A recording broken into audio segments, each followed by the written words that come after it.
The Force is old and full of shadows. The second Death Star was burning. Anakin Skywalker knew it before he felt it, the way a man knows a storm is coming not from the sky but from the pressure behind his eyes. The superstructure groaned around him. The air tasted of ionized metal and scorched circuitry and something older, something the Force alone could name. Luke's voice was fading. He could still feel his son's hands on his shoulders, the grip of a young man who had refused, at every turn, to let go. That grip loosened now, not because Luke released it, because he, Anakin, was releasing himself. There was a difference. After 45 years of living, it had taken him until this moment to understand the difference. Go, he had told him. You have to go. The words had cost him nothing. That surprised him most. He lay on the floor of the Emperor's throne room and let his eyes close, and felt the dark side recede from him like a tide going out. Not violently, not with drama, but with the quiet inevitability of something that had simply run its course. Vader's armor was dead weight around him. The respirator clicked its steady mechanical rhythm, slower now, and Anakin Skywalker, not Vader, not the Emperor's weapon, just the boy from Tatooine at the very end of everything, breathed his last breath with his son's name still forming on his lips.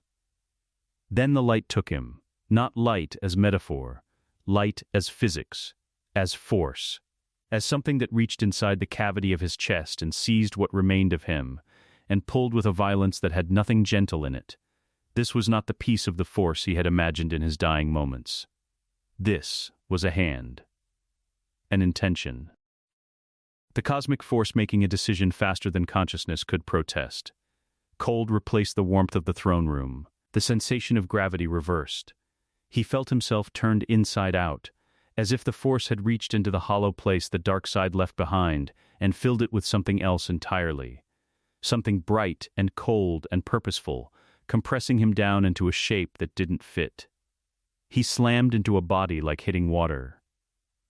He gasped. The sound came out wrong. Too high. Too young. His lungs filled with air that smelled of ozone and Durasteel coolant, and the distinctive mineral tang of a planetary power core, not the recycled military air of a star destroyer, not the antiseptic cold of the Death Star's upper levels. He was standing. That was the second thing wrong. He had been lying on the floor of the throne room, dying, and now he was on his feet, and the feet were wrong. He looked down. Young hands. His hands, both of them. Flesh, no burn scars, no mechanical replacement, no black glove over grafted Durasteel, gripped a lightsaber hilt that was not his.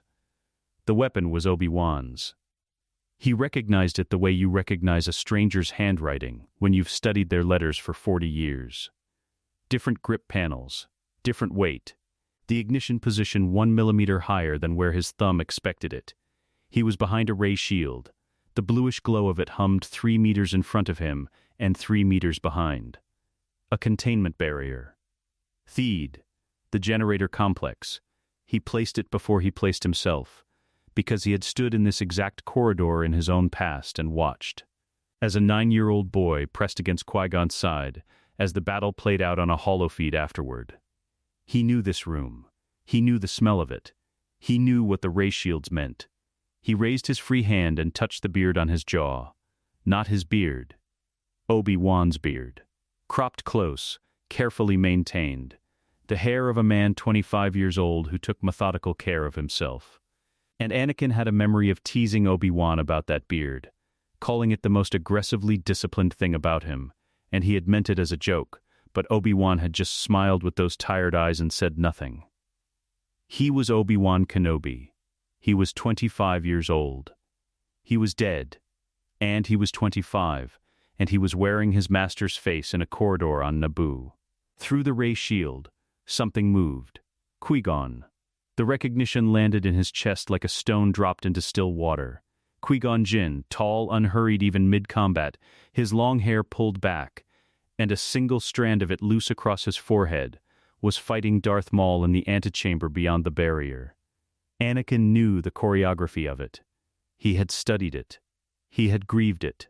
He had spent 40 years turning it over in the dark, wondering what would have been different if that shield had not separated master from apprentice for those crucial seconds. Maul was precise and vicious, and absolutely sure of himself. Twin-bladed. Fast as anything Anakin had faced in his first 30 years of life, not as fast as Dooku at his peak. Not as overwhelming as Palpatine with the full weight of the dark side behind him, but dangerous the way a mechanism is dangerous, perfectly built for a single purpose and operating exactly as designed. He watched Qui-Gon defend. Economy of motion. Patience. The man was working on faith and endurance, and for now, it was enough. It would stop being enough in approximately 40 seconds. Anakin knew the beat. He had heard it described by the Force ghosts of two different Jedi Masters in two different desert silences, in the years of exile when there was nothing to do but grieve and remember and wait. The moment Maul double-fainted high and came low. The moment Qui-Gon caught it on his guard but not on his footing. The moment that mattered. He did not feel grief. He felt something colder and more useful. He felt the calculation of a man who has lived long enough with a wound to understand exactly what caused it, and exactly what preventing it required. The ray shield dropped. A section of the barrier deactivated in sequence. He registered it peripherally, the cycling of the generator grid. The standard staggered release pattern he'd studied as part of the original mission debrief decades from now in a past that would never happen. He didn't wait for it to fully clear. He stepped through the instant the gap was wide enough. Maul heard him. The Sith Lord turned mid-combination, twin blades swinging apart to reset, and stopped. Something in his combat reflexes flagged the anomaly before his conscious mind caught up with it. The Padawan coming through the shield should have been breathing hard, off balance, running on anger and grief. Instead, he was walking. Same pace, same cadence he had crossed the generator room with. No sprint, no war cry. Maul's yellow eyes narrowed. He was looking at Obi-Wan Kenobi, the young Padawan he had already catalogued as a manageable threat, a mission parameter, a thing to be killed after the master. What he was seeing was not that. Anakin looked at Maul and felt nothing except a clean, geometrically pure understanding of what needed to happen and in what order. He ignited the blade. Maul attacked first. That was correct. Maul always attacked first, had been trained to seize the initiative, could not psychologically tolerate uncertainty, and defaulted to force when a situation failed to resolve, according to his model. Anakin had known this since the first time he had watched a holofeed of this fight as a 14-year-old in the Temple archives. He had known it more deeply since he had, as Vader, fought opponents trained in the same Sith combat doctrine. The aggression was doctrine. It was also, against the right defense, a liability. He set his feet in Sorisu's first position, low center of gravity, blade angled to cover the center line, body turned to present the smallest possible target. Then he let Maul come to him.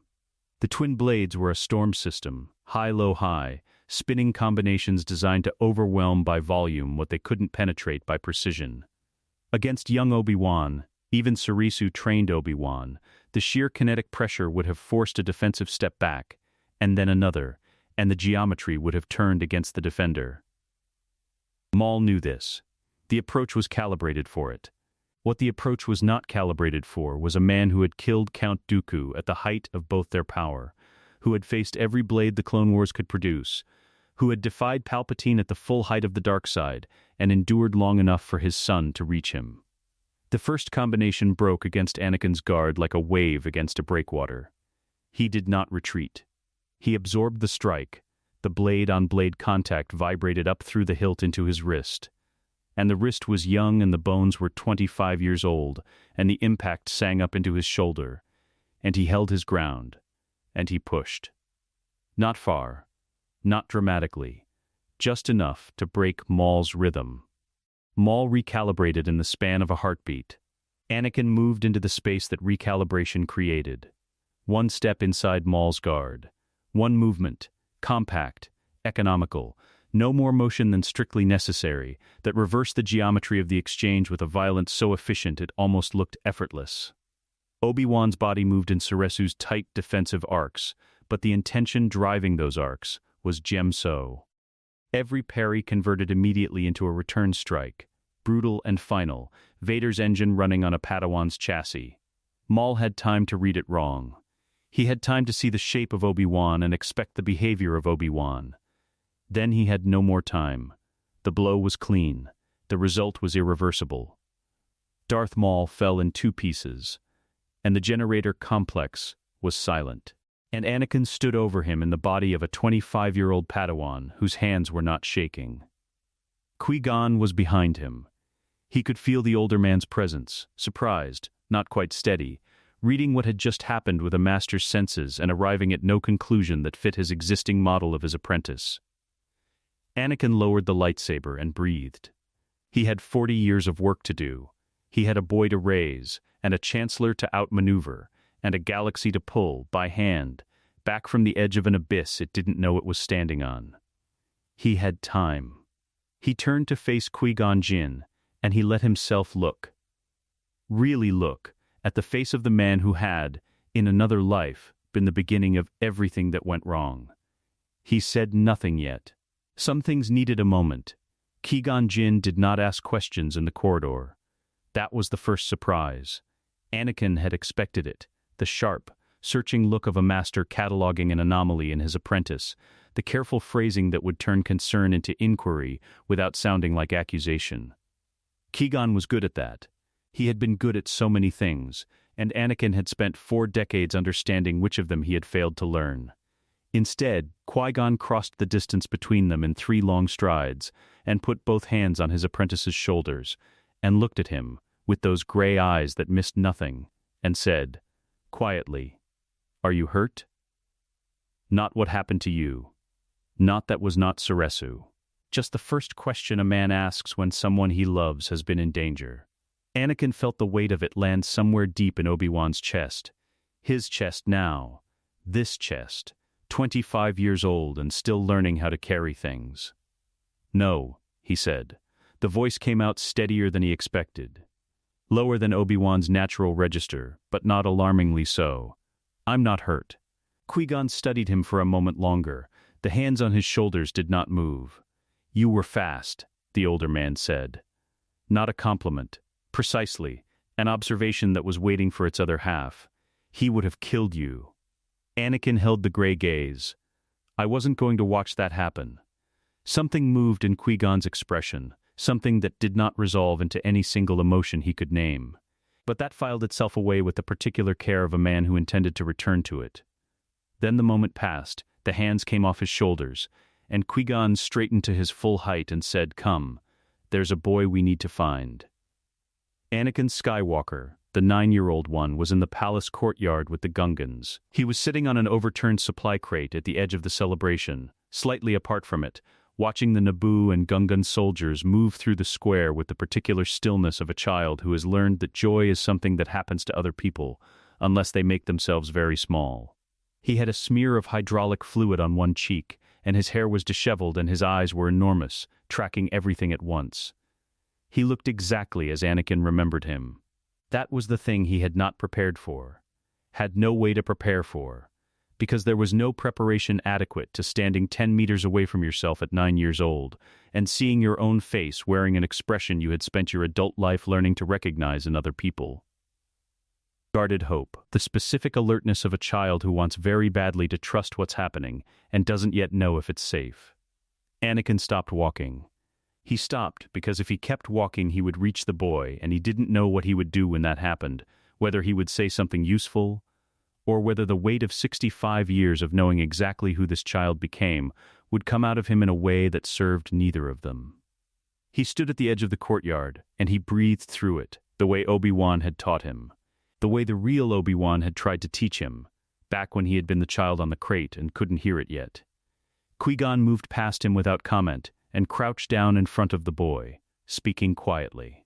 He watched the child's posture change, the wariness easing slightly, one shoulder dropping, his chin coming up to meet the conversation rather than tucking down from it. He thought, "I am going to get this right. I am going to get this so profoundly, completely right, that there will be nothing left for the dark to hold." He thought, "I don't know how."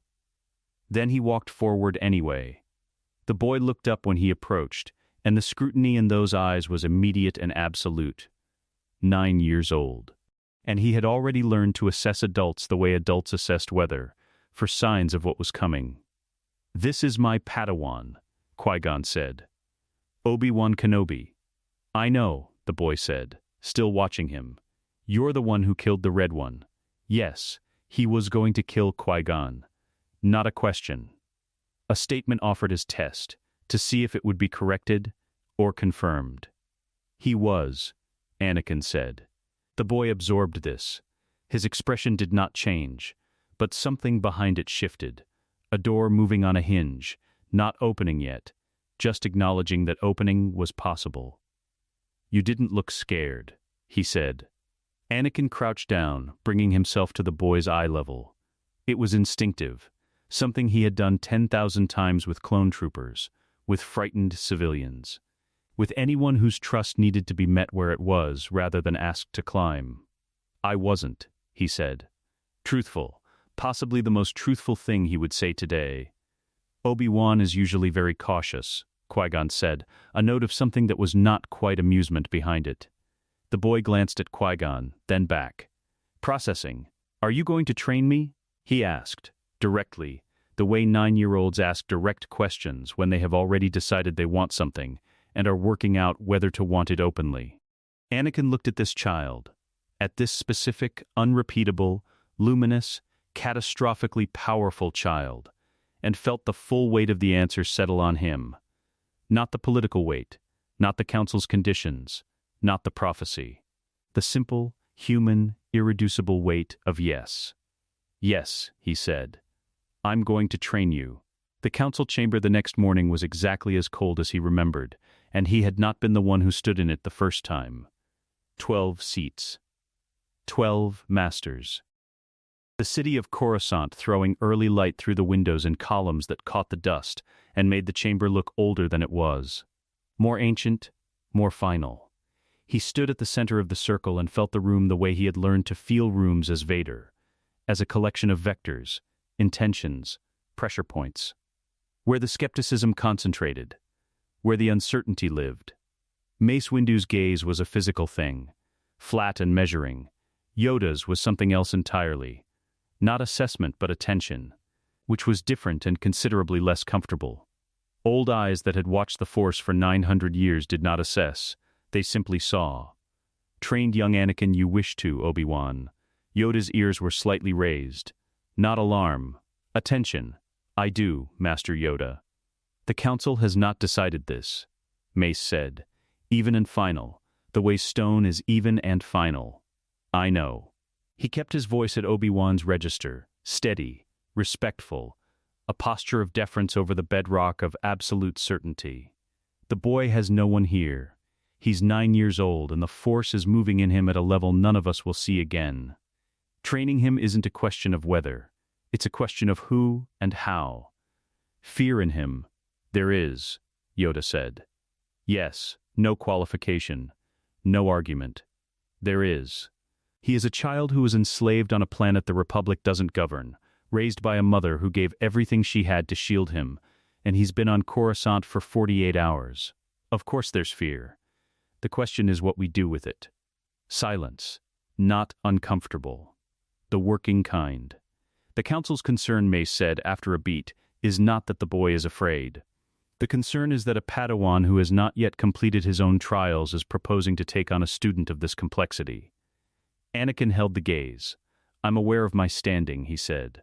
"But I'm asking the Council to consider what Qui-Gon saw in this boy, and what it cost him to bring him here, and whether the appropriate response to that is to send Anakin to the Agricultural Corps because the timing is inconvenient."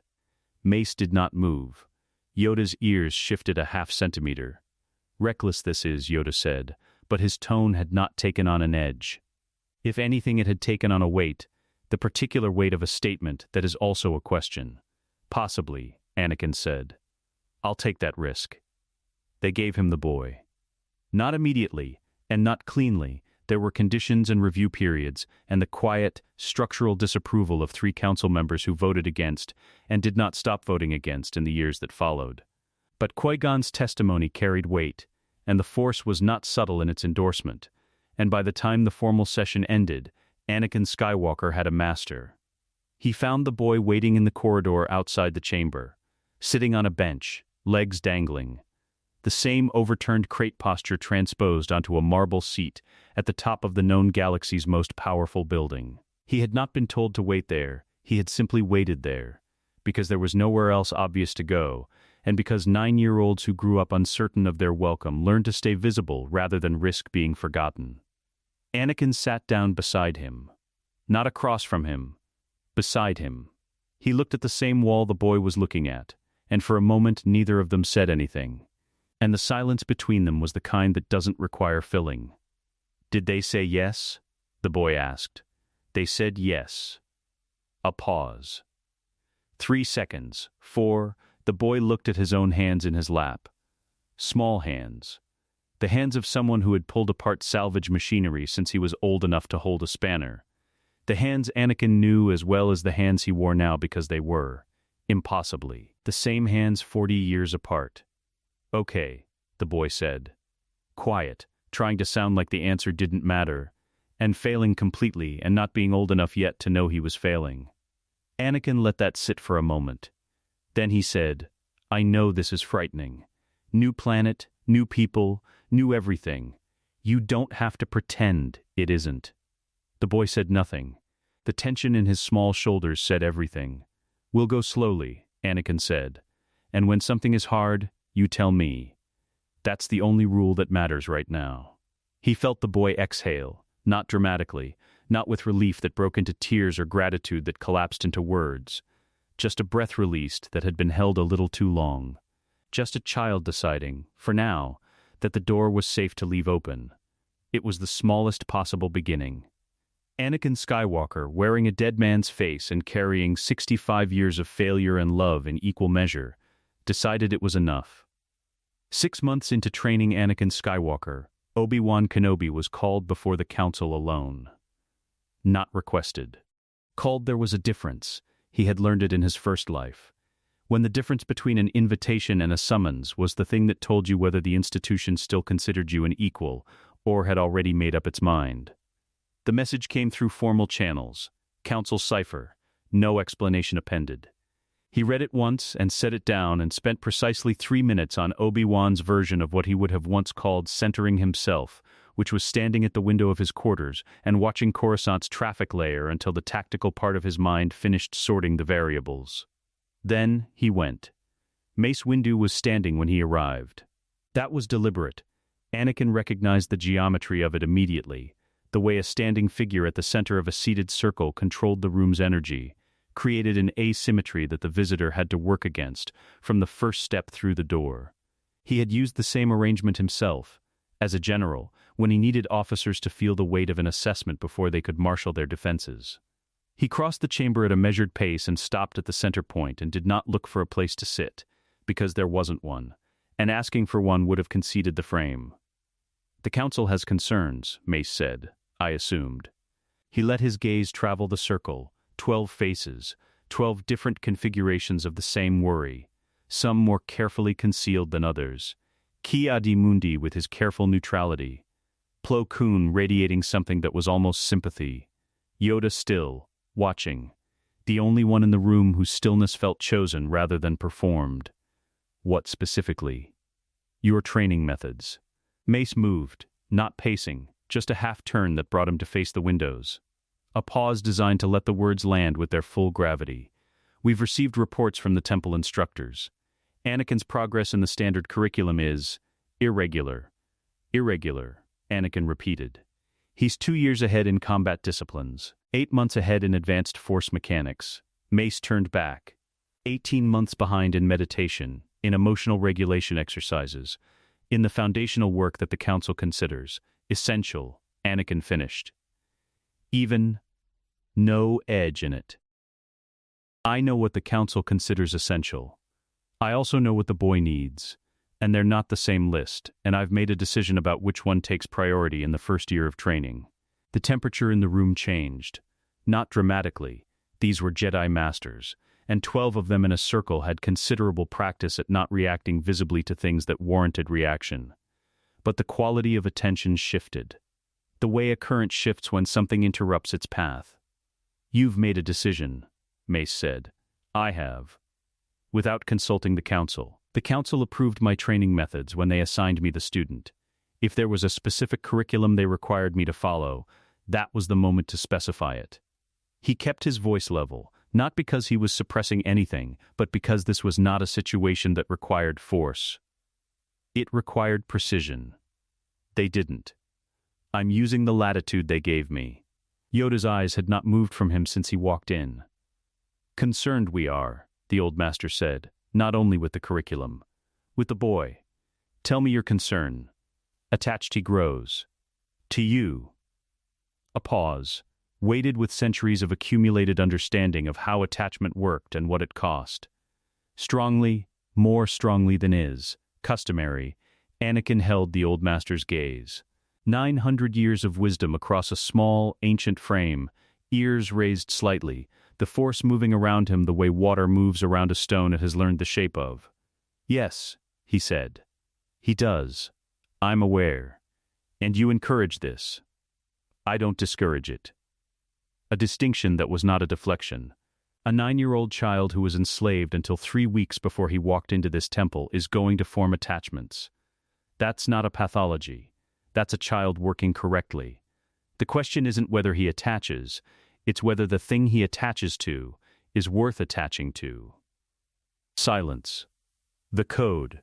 Ki-Adi-Mundi began.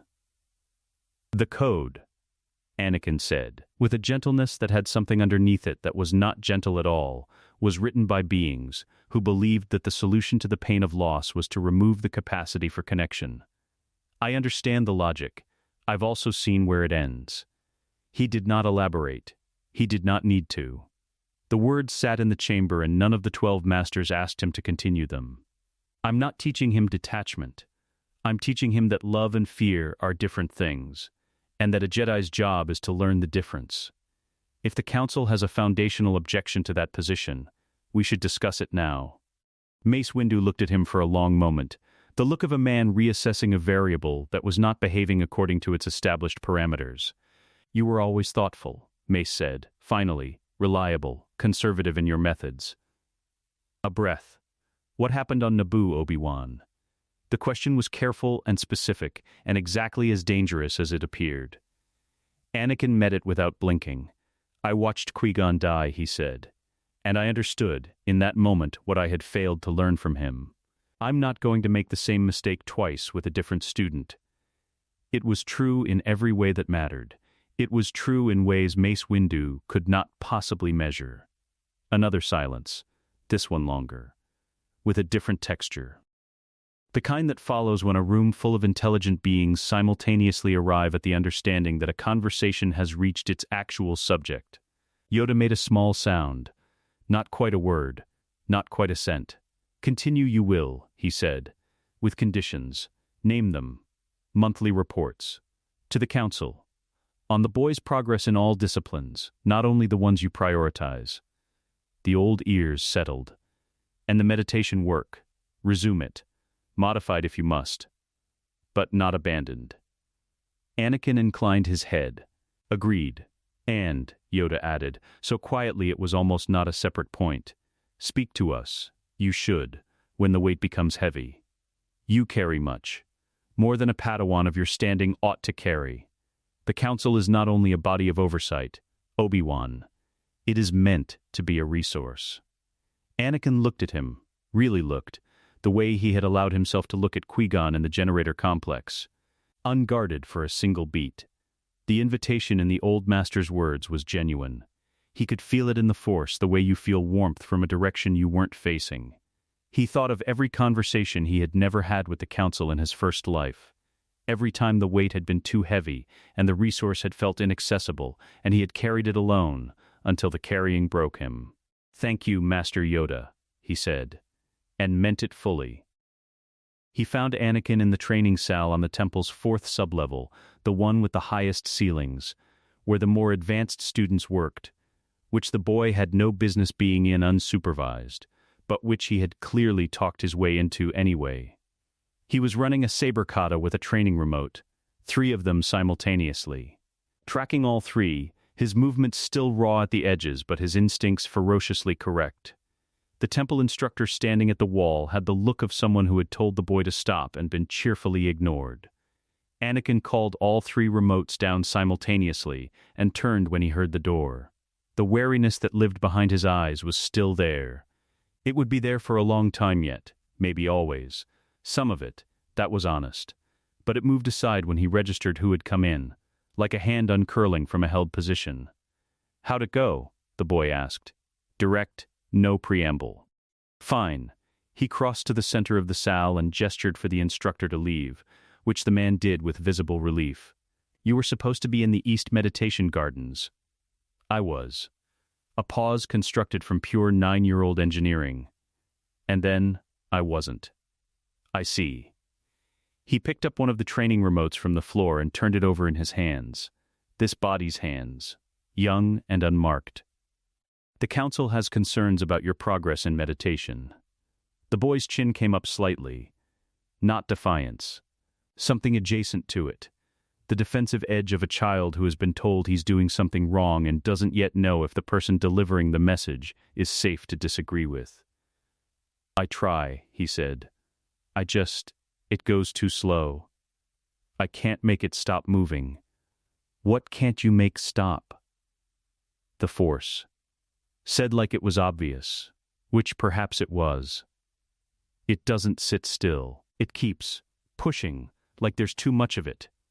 Anakin considered this for a moment. 20,000 midichlorians per cell. The highest count ever recorded.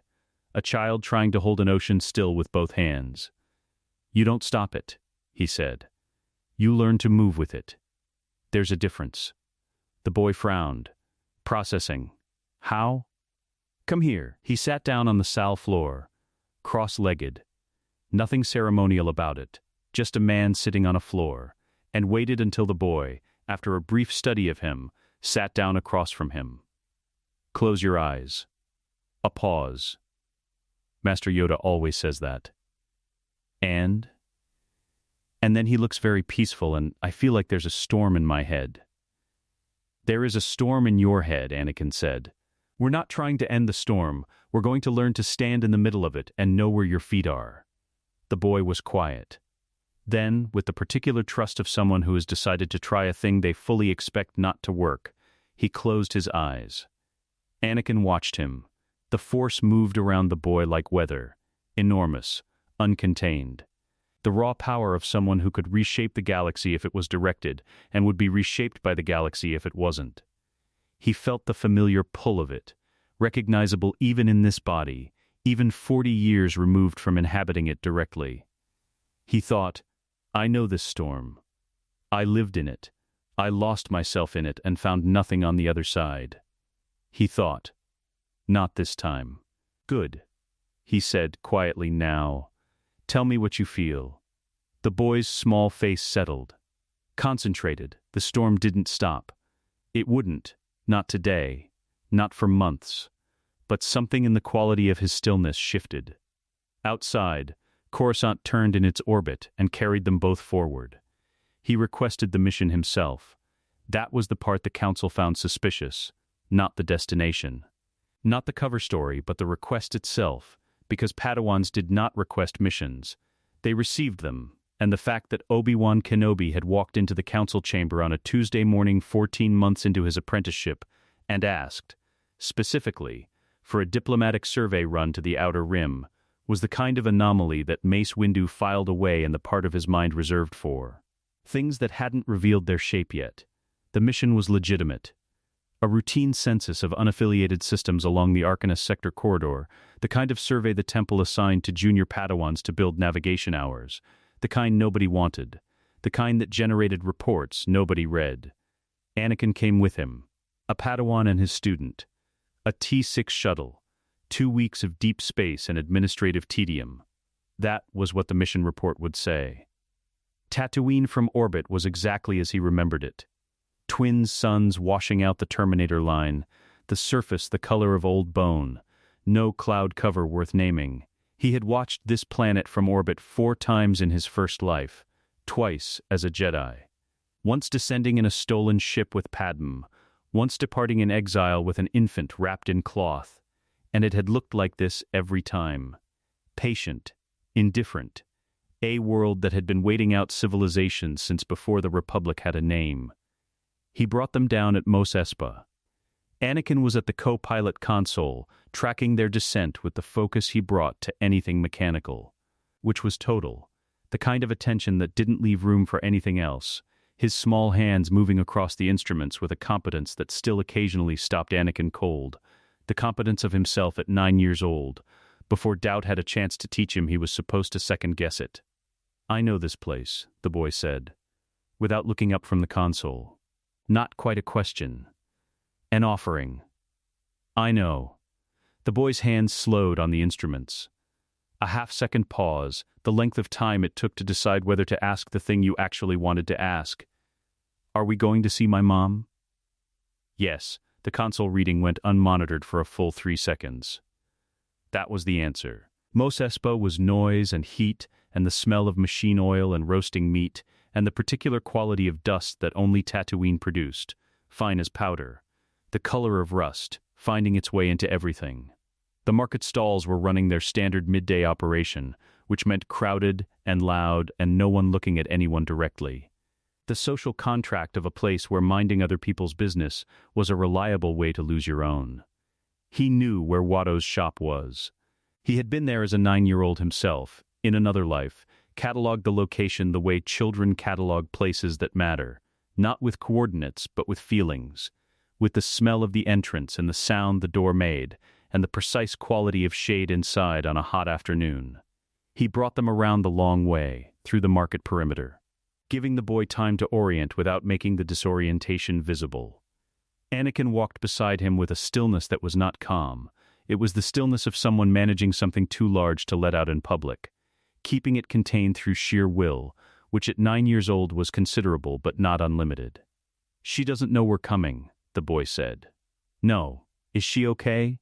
He looked at the boy.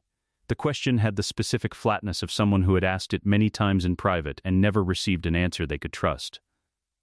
"She was healthy, the last report indicated," he said, which was true. He had pulled welfare records through temple channels 3 weeks ago, dry administrative documents that said, enslaved, Watto's shop, Mos Espa, no change of status. Which was the bureaucratic language for she is still there, she is still his. The boy nodded. He didn't say anything else. He just walked. Watto was in the front of the shop, sorting actuator parts with the distracted efficiency of someone doing a familiar task while thinking about something more interesting. He looked up when they entered, the quick merchant scan, top to bottom, calculating transaction value in approximately 1 second, and registered Jedi robes with an expression that was equal parts wariness and calculation. "Jedi," he said. His wings made a short adjustment. "Not many of you come through Mos Espa." "We're on a survey run," Anakin said. Easy, relaxed, the voice of someone who had conducted 10,000 negotiations and found this one unremarkable. "We have a side errand." Watto's eyes moved to the boy and stayed there for a full beat too long. Something moved in the Toydarian's expression, recognition assembling itself slowly, the way recognition works when the person you're looking at has no reason to be standing in front of you.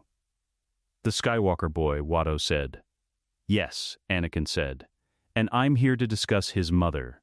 The negotiation took 40 minutes. He had prepared for it the way he had prepared for campaigns as a general.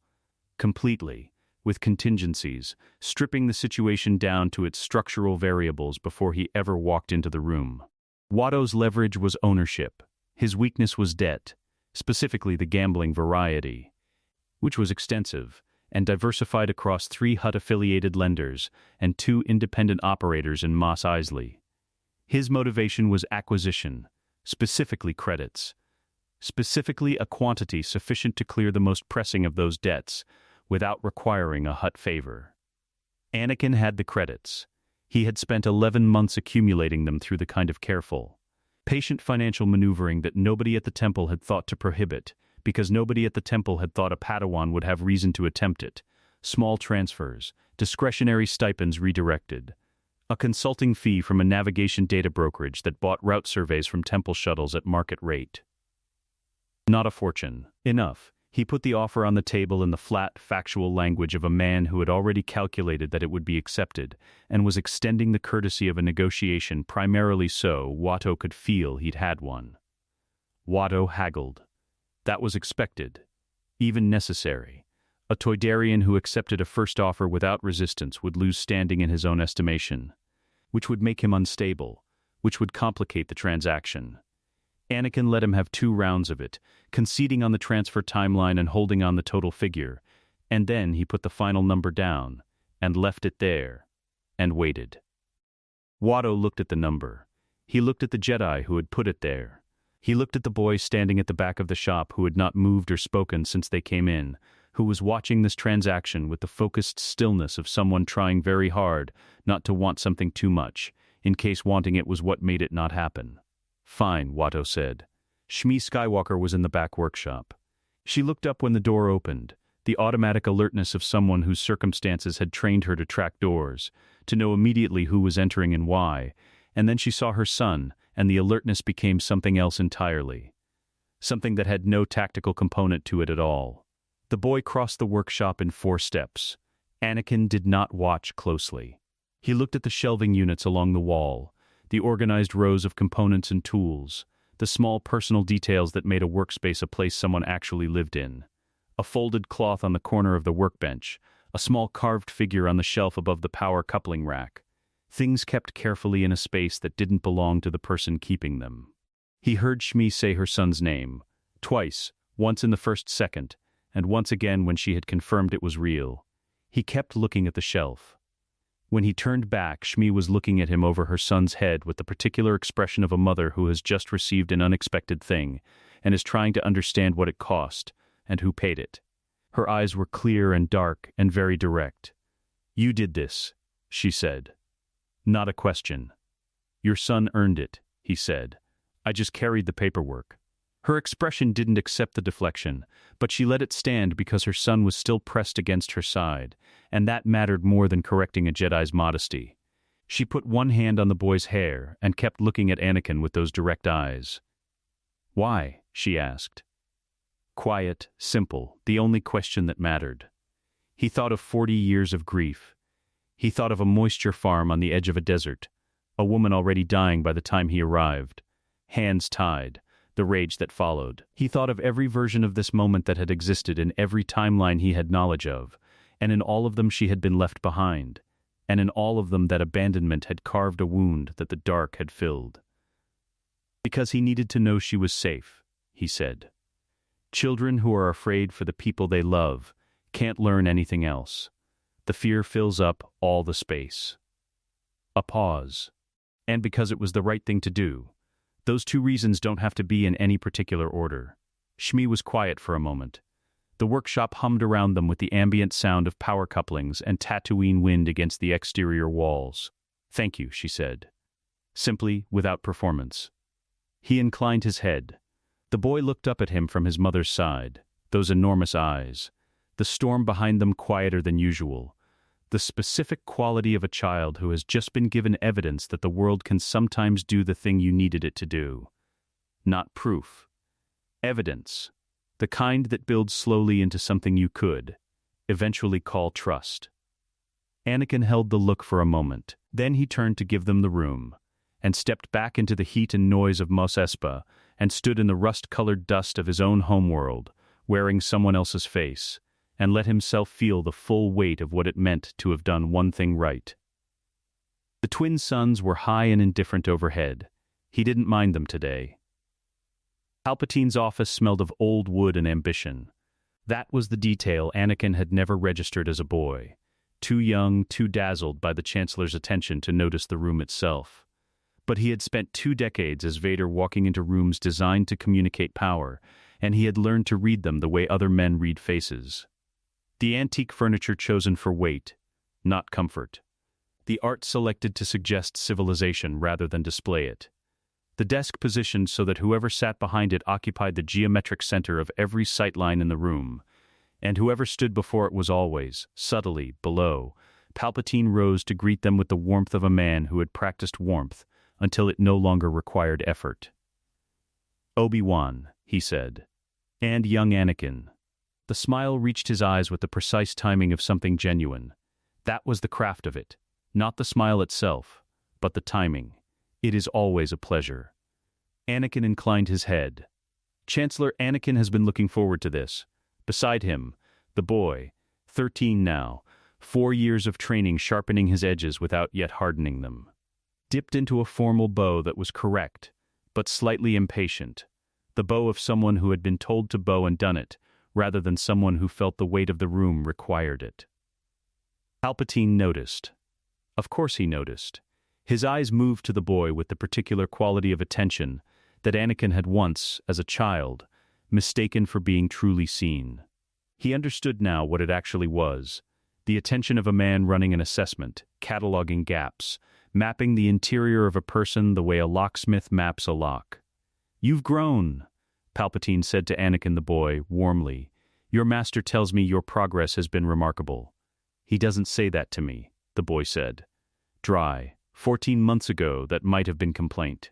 Now it was just observation, with the particular confidence of a student who has received enough honest feedback to know where he stands. Palpatine's smile held, something behind it recalibrated. "No," he said. "I suppose he wouldn't. The Jedi are not effusive in their praise." "He tells me when something's wrong," the boy said. "That's more useful." A beat. Palpatine looked from the boy to the master, reading the exchange the way he read everything, for what it revealed about the architecture underneath. Anakin watched him do it, and kept his own expression at Obi-Wan's register, attentive, composed, mildly pleasant. "Well," Palpatine said, settling back into the rhythm of the visit. "Sit. Please. Tell me what brings you." The visit was a routine quarterly briefing, the kind of diplomatic maintenance the temple performed with senior Republic officials to preserve institutional relationships. Nothing sensitive, nothing operational. 30 minutes of calibrated conversation about temple resources and outer rim security conditions, the kind of meeting that generated a standard report and no follow-up actions. Palpatine conducted it flawlessly. That was the thing about him, even here, even now, even when Anakin was watching with 65 years of specific knowledge about the man's methods and intentions. The performance was extraordinary. The questions were perfectly pitched, interested without being probing, personal without being intimate. Designed to produce information while appearing to be purely social. He watched Palpatine work, and felt a cold, clear admiration for the craft of it. Not for the man, for the craft. About 12 minutes in, Palpatine leaned slightly toward the boy and said, with the particular gentleness of a confidence being shared, "Your master drives you hard, I imagine. The Jedi are serious about their standards." There it was. The first probe. Wrapped in sympathy, arriving as concern. The boy glanced at Anakin, then back at Palpatine. "He's harder on himself than on me," the boy said. "That's kind of annoying, actually. Makes it hard to complain." A pause. Palpatine smiled. "And yet you find ways." "I'm very creative." Anakin felt something ease in his chest. Not relaxation exactly, but the particular relief of watching a lock mechanism fail to engage, because the door had already been secured from the inside. Palpatine's line was designed to introduce a wedge. "However thin your master is demanding, that demand is a burden. I understand that burden in a way he cannot." It worked on a boy who felt unseen. It had no purchase on a boy who had spent 4 years being told, consistently and specifically, what he was good at and why it mattered. The boy wasn't performing contentment. He was content. There was nothing to wedge. After the meeting, walking back through the Senate district in the long gold light of Coruscant afternoon, the boy said, "He's strange." Anakin looked at him. "Strange how?" A pause. The boy's brow worked through whatever it was processing. He had developed the habit of doing his thinking visibly, not because he was unguarded, but because 4 years of being told that thinking out loud was encouraged had taught him that the inside of his head was not a place he needed to hide. "He's very nice," the boy said. Like, specifically nice. Like he decided to be nice at me. Anakin waited. And he kept looking at me like he was. Another pause. like he was checking something. The way you check an instrument reading to see if it changed. 20,000 midi-chlorians per cell, and the instincts that came with them, and 4 years of a master who had never taught him to distrust his own perceptions. The boy had just described, in the language available to a 13-year-old, a precise and accurate read of Palpatine's methodology. "What do you think he was checking?" Anakin asked. The boy thought about it for the length of a city block. "Whether I was unhappy," he said. "Whether there was something he could, I don't know, help with. And is there?" The boy looked at him with an expression that was, briefly, thoroughly 13 years old. The look of someone being asked a question whose answer is so obvious the question itself is slightly offensive. "No," he said. Obviously, Anakin kept his face neutral. "Then you don't need to do anything with it. Just notice it. I already noticed it. Then you're ahead of schedule." The boy made a sound that was not quite a laugh but shared its essential structure, and they walked the rest of the block in the easy silence of two people who have nothing they're hiding from each other. Which was, Anakin had discovered, an extraordinarily effective counter to a man whose primary weapon was the things people hid. 3 weeks later, in his private office on the executive level, Sheev Palpatine sat alone and thought. He did not do this often. Sit and think, without purpose, without a specific tactical objective anchoring the consideration. He was too disciplined for unstructured reflection as a rule. But the quarterly briefing had produced an anomaly that his standard processing had not yet resolved. And unresolved anomalies, in his experience, were the ones that destroyed plans. The boy was inaccessible. Not hostile. Not suspicious. Not armored in the way a child who had been warned would be armored, that would have been recognizable, addressable, a different kind of gap to work through. Simply inaccessible, in the way that a structure with no weak points is inaccessible, not defended, just complete. He had tried 3 openings in 30 minutes. The "your master is demanding" approach, which created leverage between apprentice and teacher. The Jedi don't truly understand you approach, which isolated a student from their institution. The "I see your gifts in a way others cannot approach," which created dependency on the external validation. 3 tools, each one reliable across decades of careful application, and every one of them had landed on a boy who did not need what they were offering. That was the diagnostic. The boy had no open wounds. Palpatine turned this over with the patience of a man who had been turning over problems for longer than most civilizations had existed. It was Kenobi. It had to be Kenobi. The boy had not arrived from Tatooine this complete. This settled. Anakin Skywalker at 9 had been a raw nerve, luminous and exposed, practically a template for the exact vulnerabilities Palpatine's methodology was built to exploit. 4 years had changed that, which meant 4 years of someone doing the opposite of what the methodology required, actively filling the spaces rather than leaving them open. He thought about what he knew of Obi-Wan Kenobi. Qui-Gon's apprentice, unremarkable record prior to Naboo, competent, disciplined, conservative, and then Naboo, and something had changed. Not improved in the expected sense. Changed. The combat style, the council manner, the pedagogical approach to the Skywalker boy.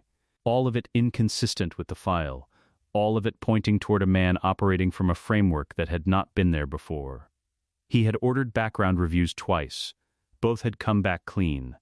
No external influences, no unusual contacts, no evidence of corruption or outside instruction. The record was simply a young Jedi who had fought a Sith Lord and emerged from it different. Palpatine was not satisfied with that explanation. He had never been satisfied with explanations that required coincidence. He made a note. A small one, the kind he kept in the private shorthand of his personal cipher, never recorded anywhere a reader could find. Kenobi. Continue monitoring. Primary approach to the Skywalker asset suspended pending further assessment. Alternative pathways. And beneath that, in the same careful hand, broader operation timeline to be accelerated. The longer Kenobi operates unchecked, the narrower the window. The manufactured crisis cannot wait for ideal conditions, if ideal conditions are being systematically foreclosed. He set down his stylus. Outside, the Senate district moved through its afternoon routines.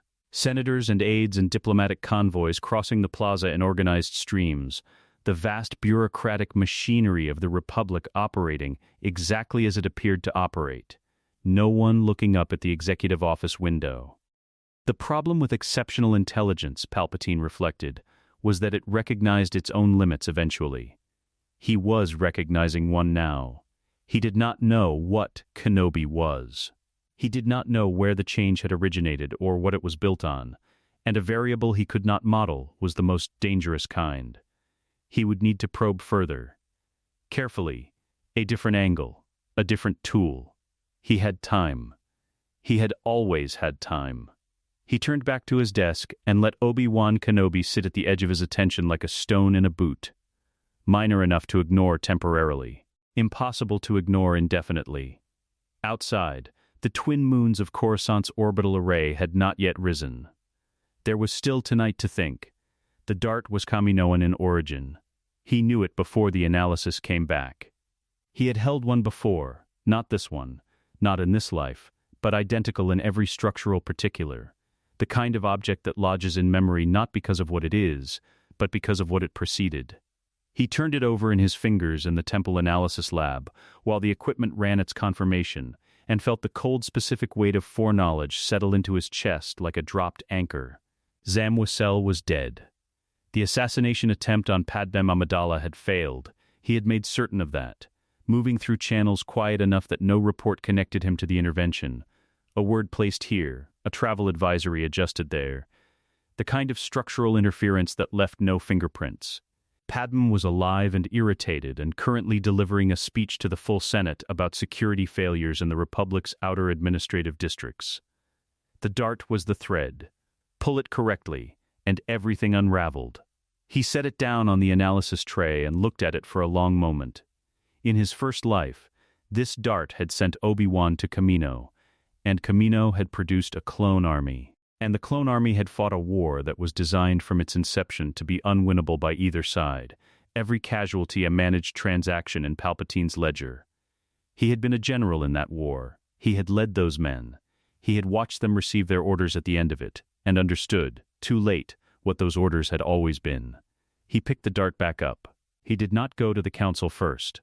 That decision took approximately 4 seconds of consideration, and was made entirely on the basis of what the council would do with the information if he gave it to them, which was convene, debate, dispatch an investigator through official channels, generate documentation, and alert Palpatine's intelligence network that the Jedi were pulling on a specific thread.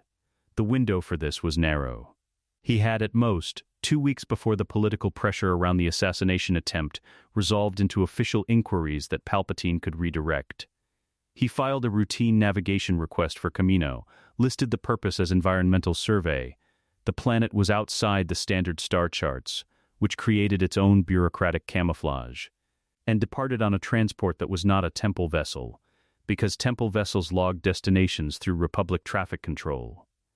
He left Anakin with Qui-Gon, who was now a senior council advisor, and had the particular combination of patience and genuine warmth that made him an excellent temporary guardian for a 14-year-old who needed watching. He told Qui-Gon only that it was a personal research matter, and that he expected to be back within 10 days. Qui-Gon had looked at him with those gray eyes that missed nothing, and said, "Should I be concerned?" "Not yet," Anakin had said, which was honest. Kamino from orbit was the inverse of Tatooine. All water, no land. A planet that had decided surfaces were optional and committed to the decision completely. The storms were visible from space, vast spiral systems crossing the ocean in slow, inexorable rotations. It was a world that had been waiting under rainfall since before the Republic was a concept, and it looked like it intended to keep waiting indefinitely. The Kaminoans received him with the formal courtesy of beings who had been expecting contact from the Jedi for some time and were mildly surprised it had taken this long.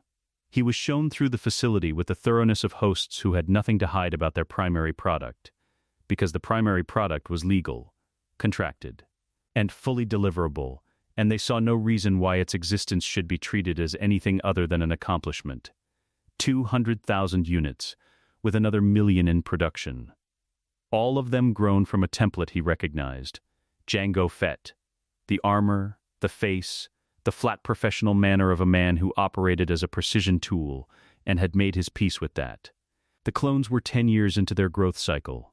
Engineered for loyalty, accelerated to combat readiness, fitted with compliance mechanisms that the Kaminoans listed in the technical documentation as behavioral stabilizers. He sat in the room where the documentation was presented and read the inhibitor chip specifications and felt the weight of what he was holding. Order 66 was a line of code. It lived in a chip the size of a thumbnail, seated at the base of every clone's brainstem, and it had killed the Jedi Order on a single afternoon. He had not given the order himself, Palpatine had given it, but he had been the instrument of its aftermath, and the difference between giving and being used to execute had stopped feeling meaningful sometime in the second decade of the Empire. The Kaminoan presenting the documentation was named Tan Wei.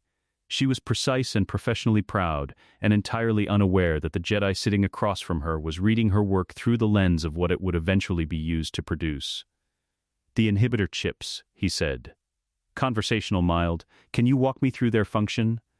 We explained them with the calm thoroughness of an engineer proud of a technical solution.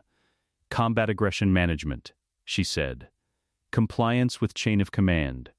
Prevention of behavioral anomalies under stress conditions." He asked 3 follow-up questions: technical, specific, the kind that required pulling up the actual chip architecture rather than the summary documentation. While she pulled the files, he looked at the inhibitor chip schematics on the display in front of him and memorized the variance frequencies with the automatic precision of a man who had spent 20 years of the Empire learning to extract and retain operational intelligence. Then he asked to meet Jango Fett. Fett received him in his quarters with the wary professional courtesy of a man who had been anticipating this visit and had decided that cooperation was more efficient than avoidance, primarily because avoidance, on a platform he couldn't leave without the Kaminoans knowing, was operationally impractical. He was cleaning his helmet when Anakin arrived. He kept cleaning it. "Jedi," he said. Not unfriendly, not particularly warm, the register of a man who had worked adjacent to many institutions and felt no particular obligation to any of them. "I'm not here about the contract," Anakin said. He sat without being invited. "I'm here about who hired you. Specifically, who knew about this facility before anyone in the Jedi Order did." Fett's hand stilled on the helmet for one beat, then resumed. "That would be confidential client information." "It would," Anakin agreed.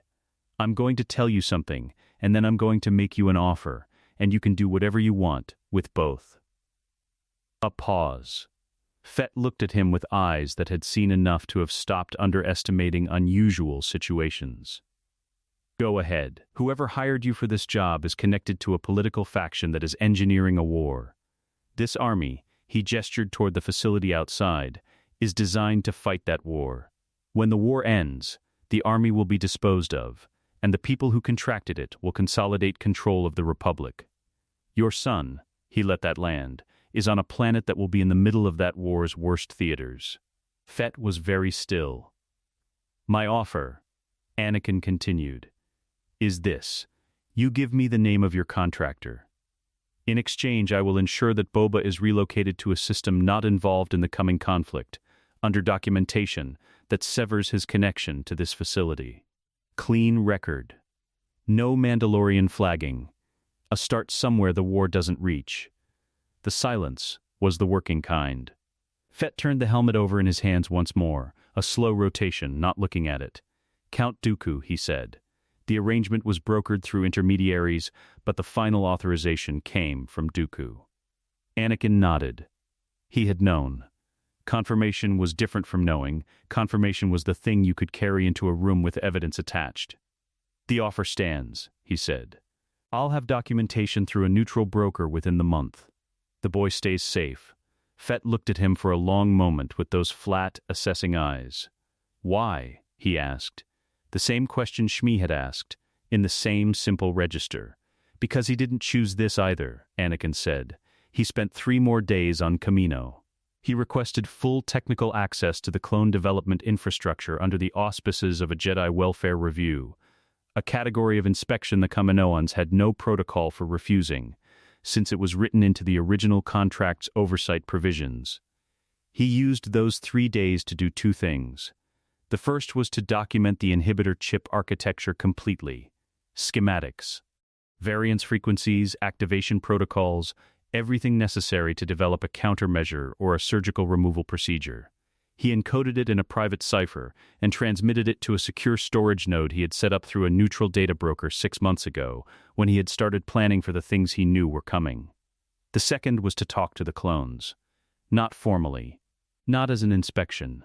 He moved through the training levels and the barracks and the mess facilities, and he talked to them the way he had talked to his men during the war. As people, specifically, by name where names existed. Asking about their training and their questions and the things they thought about. He spent an afternoon with a unit that was running tactical simulations, and watched them work, and answered their questions about the Jedi with the directness he had never managed in his first life, when he had been too armored to let them see him clearly. They were remarkable. They had always been remarkable. That was the thing the Empire had never been able to erase from his memory. That these men had been extraordinary, and had deserved better than what they were given, and he had not done enough to give it to them. He could not save all of them. He was not operating under the illusion that he could. But he had the chip schematics, and he had 3 days of names, and he had the slow accumulating weight of a plan that was not yet complete, but was significantly further along than anything in the original timeline.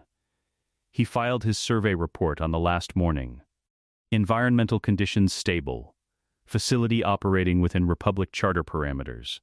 No security concerns identified. He boarded his transport in the rain, which was the only weather Kamino produced.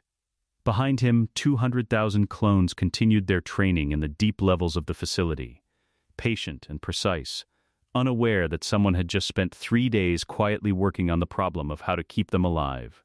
The ocean was enormous and gray, and entirely indifferent to the distinction.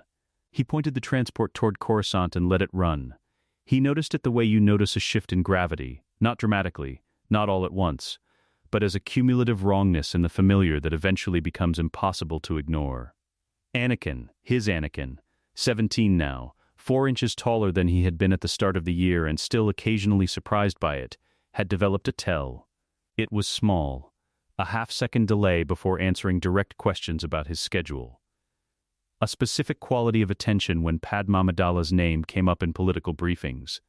A focus that was too still to be casual and too carefully maintained to be accidental. The way he angled himself slightly when she was in a room, not toward her, but with the practiced restraint of someone who had decided not to angle toward something and was working at it. Anakin recognized it because he had spent decades being the one doing it. He said nothing for 3 weeks. He wanted to be certain, not of the fact, which was obvious, but of the texture of it, whether it was the reckless, consuming, fear-adjacent thing it had been in his first life, or whether it was something that had grown differently because the soil was different. He watched Anakin the boy interact with Padmé at 2 diplomatic functions and a temple briefing where she appeared as a Republic security witness, and what he saw was not the desperate, grasping quality of a young man in love with someone he believed he couldn't have. It was the quieter thing, the harder thing to build, and the more durable once built. He decided to have the conversation before Palpatine could find the gap first. He brought it up on a Thursday, in the middle of a training session, which was deliberate. High-stakes conversations conducted in neutral physical contexts produced less defensiveness than conversations staged as conversations. The body's engagement with a task kept the mind from armoring itself before the words arrived. They were running footwork drills. Back and forth across the training salle, simple combinations, nothing that required significant processing. The kind of work that occupied the hands and left the mind available. "You're in love with Padmé Amidala," Anakin said. The boy's blade went slightly wide on the next combination. He recovered it. His recovery instincts were excellent now.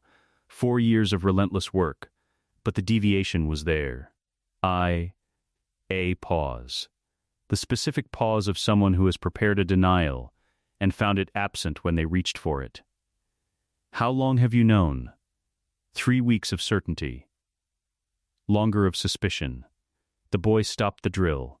He lowered his training blade and looked at his master with the expression of someone steeling themselves for a specific kind of damage they have been expecting for some time. The set jaw, the lifted chin, the eyes that were going to hold the verdict without flinching even if the verdict was hard. It was the bravest possible version of the wrong expectation. "I know what the code says," the boy said. "I know, sit down," Anakin said. "A beat." The boy sat.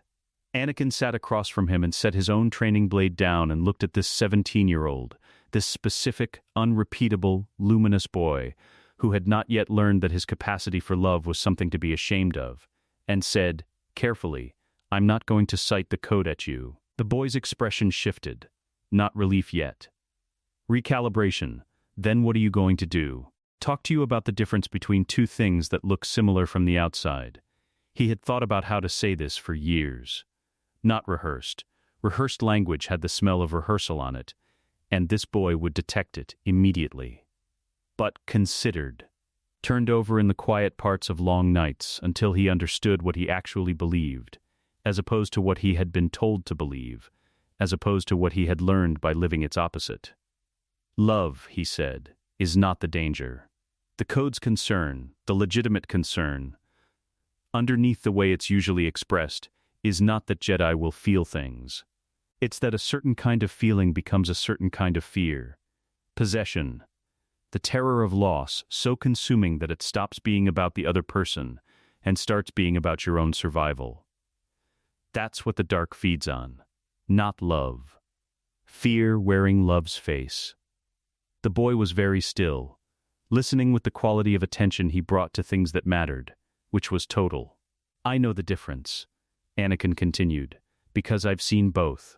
What you feel for her, what I've watched you feel for her, over 3 weeks of watching you work very hard not to let it show, is not the second thing." A pause. It's the first. The boy looked at him for a long moment. Something moved in his face, not tears, not quite, but the pressure behind the thing that could become tears. The recognition of being accurately seen by someone whose assessment you trusted. "How can you tell?" he asked. "Quiet, genuine, because you've never once acted on it without her consent," Anakin said. "Because when her name comes up in briefings you listen more carefully, not to gather information about her, but because she said something worth hearing, because you angled yourself away from her at the Senate function last month, not to hide your feelings, but because you didn't want her to feel observed." He held the boy's gaze. "The dark wants. What I've watched you do for 3 weeks is choose. That's a different mechanism entirely." The silence afterward was the kind that follows when something true has been said, and the room needs a moment to accommodate it. "She knows," the boy said. Not a confession, a clarification. "I assumed." "We haven't," a pause, navigating the vocabulary of this. "It's not a secret between us. It's just." Another pause. "We didn't know what to do with it." "I know," Anakin said. "That's why I'm talking to you now, before it stays in that particular limbo long enough to become something you're managing instead of something you're living." He gave them a week. Not to decide. He wasn't asking them to decide anything, because the decision had already been made in the specific way real decisions get made, which is quietly and without announcement, in the accumulated weight of 100 small choices. He gave them a week to understand that the decision didn't need to be hidden. He arranged to meet Padmé Amidala at the Senate District coffee house she used for informal meetings, a place with enough traffic that 2 people sitting at a corner table read as background rather than event. She arrived exactly on time, which he had expected. Padmé was constitutionally incapable of being late to anything she had agreed to attend. She sat down and looked at him with the direct, politically calibrated gaze of a woman who had been a queen at 14 and had never fully stopped being one. "You know," she said. "Yes. And I wanted to talk to you directly," he said, "rather than around you, because the decisions that affect you should involve you." Something in her expression shifted, not softening exactly, because Padmé Amidala did not soften under political pressure, but opening. The specific opening of a person who has been expecting to be managed and has encountered something that is not management. "What do you want to say?" "That I have no objection," he said. "That I think what exists between you and Anakin is real and carefully maintained and not a liability. That I would rather it exist in the open, where it has no leverage, than in the margins, where it does." She was quiet for a moment. The coffee house moved around them, oblivious. "You're different from what I expected," she said.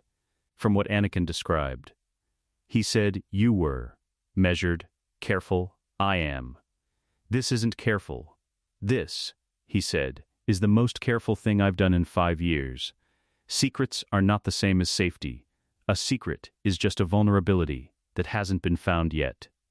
She looked at him steadily, processing it the way she processed everything, completely, quickly, without sentimentality but without coldness either.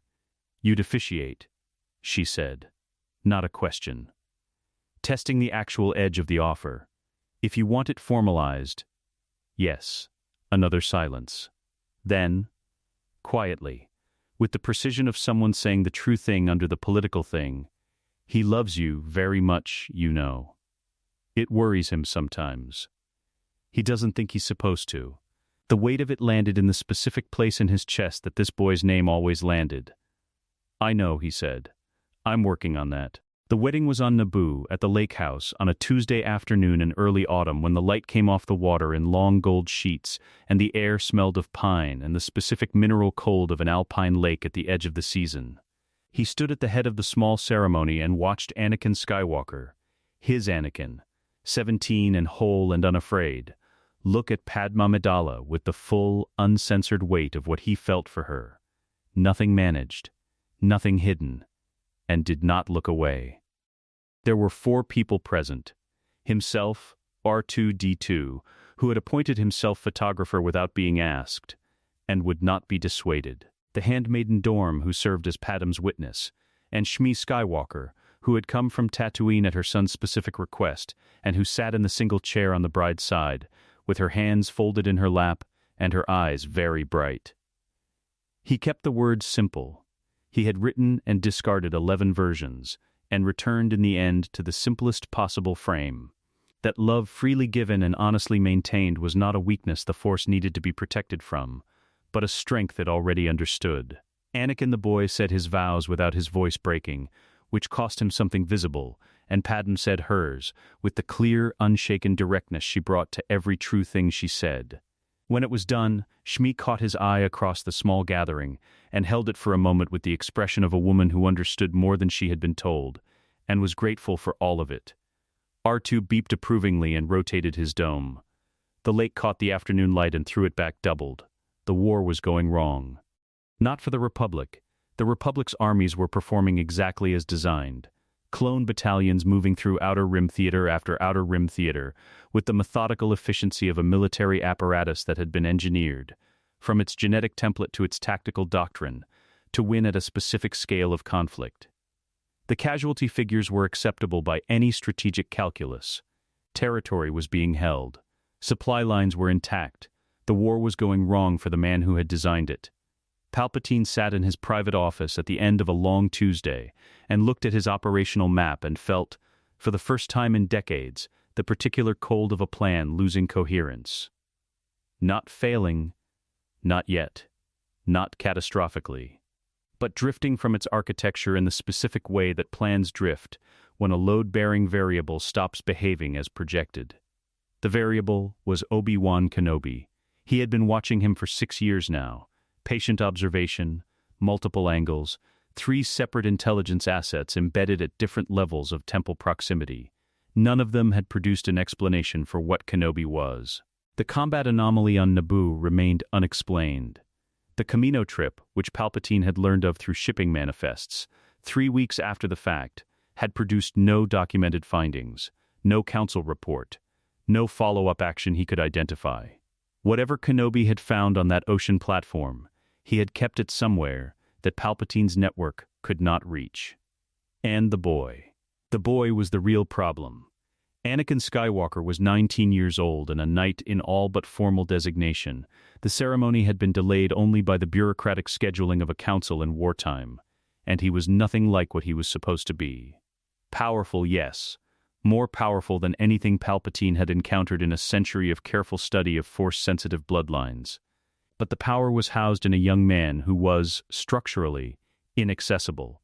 No isolation, no festering wounds, no accumulated grievance against the order that withheld his potential. Every gap Palpatine had mapped in that first year of contact had been closed, methodically, by a Padawan master who had operated as though he knew exactly what the gaps were for. Which raised an explanation Palpatine had spent 6 years refusing to fully consider. He considered it now. Dooku arrived at the private entrance of the executive office at midnight, which was when Palpatine scheduled conversations that could not exist in any record. He moved with the unhurried elegance of a man who had never accepted that age required adjustment, his white hair and formal bearing carrying the room the way they always did, and Palpatine watched him cross the office and felt the familiar compound sensation of genuine respect and absolute readiness to sacrifice the man without hesitation. "The Kenobi situation," Palpatine said, without preamble. Dooku settled into the chair across the desk with the manner of a man receiving information he had already prepared for. "I've reviewed the field reports," he said. "The third system engagement. The Cato Neimoidia campaign. Christophsis. A pause. He fights like a different person than his file describes." "Because he is," Palpatine said. Then, carefully, "Or something has made him so." Dooku considered this. The Ceresu frame remains, the defensive geometry is still Kenobi's. But the intent driving it, he paused. "Our combat analysts describe it as Form 3, operated by a Form V practitioner. The efficiency of the defensive work is unchanged. The aggression of the exit strikes is not Kenobi." "No," Palpatine agreed. "It is not. You have a theory." "I have an impossibility," Palpatine said. "That is nevertheless the most parsimonious explanation for 6 years of anomalous behavior." He did not elaborate on the theory itself. He never gave Dooku the full architecture. That was a discipline he had maintained since the first day of their arrangement, and it was the discipline that had kept the arrangement functional. What matters is the operational consequence. Kenobi has made the Skywalker boy unreachable.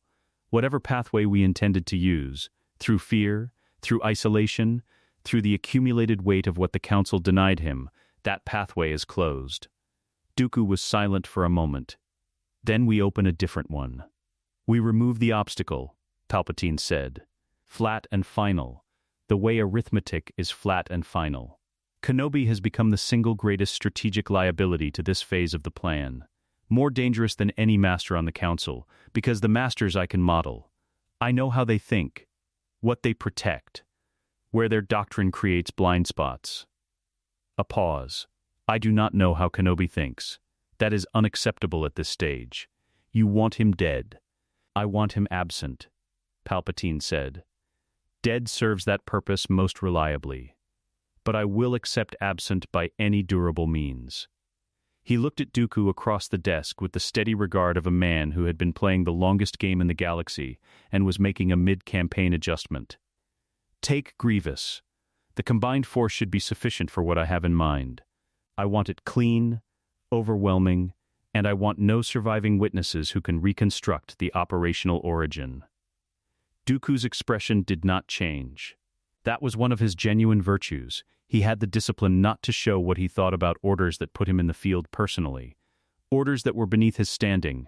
Orders that nevertheless required his specific capabilities because no one else in the Separatist command structure could match what was being asked for. "And young Skywalker," he said, "if he's present. Capture if possible. Kill if necessary." Palpatine's voice carried no particular weight on either option. With Kenobi gone, the boy can be approached through grief. It will be the first unguarded wound he's had in 6 years. Grief is reliable. It doesn't require the same extended preparation. On the Outer Rim, the war continued its designed rhythms. Anakin and the young Anakin Skywalker were running a supply interdiction operation in the Bothawui sector, 3 days out from Coruscant, a middle-distance posting that put them adjacent to 3 active battle groups without committing them to any single theater. The kind of flexible assignment the Council gave its most capable teams, because capable teams could be redirected without significant delay. They were in the operations bay of their cruiser, the Resolute's smaller escort vessel, reviewing holographic grid overlays of the sector's hyperspace lane junctions. Anakin the boy, Anakin the knight. He was correcting himself to think of it, because the boy's face had lost the last of its childhood roundness somewhere in the second year of the war, and what remained was something altogether more complete. was marking transit probabilities with the efficient shorthand of someone who had learned to read tactical maps the way other people read language. "The Kaliida Shoals vector," the young man said, tracing a line through the display. "If they're moving medical supplies to the Ryloth engagement, that's the fastest clean route that avoids our established patrol patterns." "It is," Anakin agreed. "What do you do with that?" "Pre-position a squadron at the Shoals exit point. Passive sensors only. Active scanning would give us away and they'd reroute. Wait for the transit window to close, then intercept on the outbound. What's the risk? A half-second consideration. Not hesitation. Calculation. We're thin if they have an escort heavier than 2 frigates. We'd need the second squadron held in reserve at the Dantooine relay point, jump ready, so we can call them if the composition is wrong." "Good," he made a note on the grid. "File it as a recommendation, not a plan. Let Commander Cody assess the reserve availability before we commit." The young man nodded and began the documentation. Then, without looking up from the overlay, "Something's coming." Anakin kept his own eyes on the grid. "Tell me." "I don't know what." Just a pause. The quality of attention that was force sense rather than tactical analysis. The specific language of a body that processed the future in pressure rather than words. The force feels like it does before something changes. Not a battle. Something else. 20,000 midi-chlorians per cell, and a young man who had been taught since age 9 to trust that particular pressure rather than dismiss it. Anakin had worked hard to give him that, the permission to treat his own instincts as data. "I feel it too," he said. Honest, he had been feeling it for 2 days. Not with alarm, because alarm was not useful, but with the attention he gave to variables that were still assembling their shape. Something was being set in motion. He didn't know from which direction yet. He looked at the sector grid and ran the variables with the part of his mind that never fully stopped running variables. 6 years of carefully constructed protection, a boy who was whole and unafraid. A plan he had been quietly building since Camino. He thought of the inhibitor chip schematics encoded in a neutral storage node. He thought of Dooku, and what Dooku knew, and how much of what Dooku knew he would eventually decide it was worth trading. He thought of Palpatine sitting in his office at the end of a long Tuesday, looking at a map of a war that was not going as designed, and arriving at the conclusion that the variable needed to be removed. He had known this moment was coming. He had known it with the certainty of a man who had studied the architecture of Palpatine's decision-making for decades, from the inside. He had spent 6 years getting ready for it. "Stay close to Cody," he told the young man, without explaining why. "For the next week, don't take any solo assignments. Tell me before you change position." The young man looked up from the overlay with those dark, perceptive eyes. He did not ask why. He had learned over 6 years of training under a man who always had a reason, that the reason would come when it was useful, and that asking before then was generally unnecessary. "Okay," he said. Simply, outside, the Bothawui sector turned slowly in the dark. And somewhere in the hyperspace lanes between stars, a trap was being assembled piece by piece, patient and precise, by men who believed they were hunting something they understood. They were wrong about that. But they were coming anyway. The ambush opened on 3 vectors simultaneously. That was the tell. 3 vectors, perfectly timed. The kind of coordination that required either exceptional discipline or a central intelligence managing all 3 arms with complete information. Grievous's battle groups didn't operate that way. Grievous was a hammer, effective and overwhelming in direct engagement, not a precision instrument. 3 coordinated vectors meant someone above Grievous had designed this, which meant Dooku. Which meant the trap had not been assembled for a standard tactical objective. It had been assembled for them specifically. Anakin registered all of this in approximately 2 seconds, standing on the bridge of the escort cruiser as the proximity alarms converted the quiet of the Bothawui sector into something else entirely. 3 contacts, emerging from hyperspace in a bracket formation, 1 ahead, 1 to port, 1 coming up fast from below the ecliptic. The below the ecliptic approach was the elegant one. Most commanders thought in 2 dimensions even when they had 3 available. Whoever had placed that 3rd group had not made that mistake. "Cody," he said. "Steady, not loud. I see them. The commander was already at the tactical console, his hands moving through the override sequence that would bring their 2 escort vessels into a defensive configuration. The Resolute is 40 seconds from firing range on the lead group. The third contact that's a heavy cruiser general, 2 Munificent-class escorts. Don't engage the lead group yet. He was already moving toward the comm station. Bring us about 30 degrees to starboard and drop ventral shields to full. Make us look like we're responding to the visible threat. Cody looked at him with the particular expression of a man who had followed this general long enough to know that instructions that looked like mistakes generally weren't. And the third contact? Let them think we haven't seen it. The young man was in the hangar when Anakin reached him, already in his flight gear, already at the ready, the force moving around him with the specific quality it took when he was fully engaged, clear and focused and enormous. He looked up when Anakin came through the blast door, and the question on his face lasted exactly 1 second before he read the answer. "It's a trap," he said. "Yes, specifically for us. Dooku is here, I can feel him." He came personally. Something moved in the young man's expression, not fear, not the consuming dread that personal danger had once produced in a different version of this boy. Assessment. The same clean, analytical response he brought to tactical problems. Because 6 years of training under a man who never panicked had taught him that panic was information incorrectly processed. "What do we do?" Anakin looked at him, 19 years old, whole, fully trained, the most powerful living force user in the galaxy, and told him the truth. "We give them the fight they came for," he said, "but not the one they planned." They went out through the port hangar in a Delta 7 each, dropping into the engagement at an angle the Separatist formation wasn't covering, because the formation had been designed to force a specific response, and they were not giving it. Below them, Cody was running the feint, the Resolute engaging the lead group with enough commitment to look like the command intelligence was on the bridge. Not in 2 starfighters threading the gap between the second and third contacts. Grievous's flagship was the Invisible Hand, and it was exactly where Anakin expected it, at the center of the formation's rear, commanding by position rather than by exposure.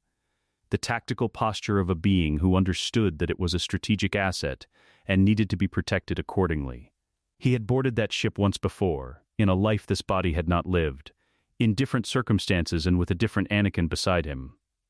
He pointed his Delta 7 at it now and accelerated. The young man fell into position off his port wing without being asked.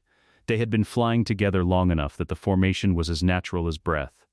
Each of them anticipating the other's adjustments before they happened, the particular fluency that develops between 2 people who have spent years training the same instincts. Anakin had thought, in the early years of the war, that this would feel strange, flying beside himself, reading his own tactical language from the outside. It had stopped feeling strange, somewhere in the second year. It had started feeling like what it actually was, 2 halves of the same understanding, operating in parallel. They hit the Invisible Hand's hangar at combat speed and were through the magnetic containment field before the hangar defense systems had completed their targeting lock. Grievous was waiting. He stood at the center of the hangar with 4 lightsabers deployed. A configuration that was itself a statement. The mechanical expression of a being that had spent years collecting trophies from the Jedi it had killed, and wanted that history to be the first thing any new opponent registered. The 4 blades spun in their characteristic pre-combat rotation, the sound of it a low mechanical harmonic that the designers had understood would be threatening before the fight began. Anakin felt the young man beside him read the situation and start the tactical breakdown he would have started. 4 blades, gyroscopic stabilization on the 2 outer weapons. The inner pair are the precision instruments. He leads with the outer to create volume and follows with the inner to finish. And he put a hand on the young man's shoulder and said, quietly, "He's mine. Watch the exits." The young man looked at him for 1 beat. Then, "Don't take long."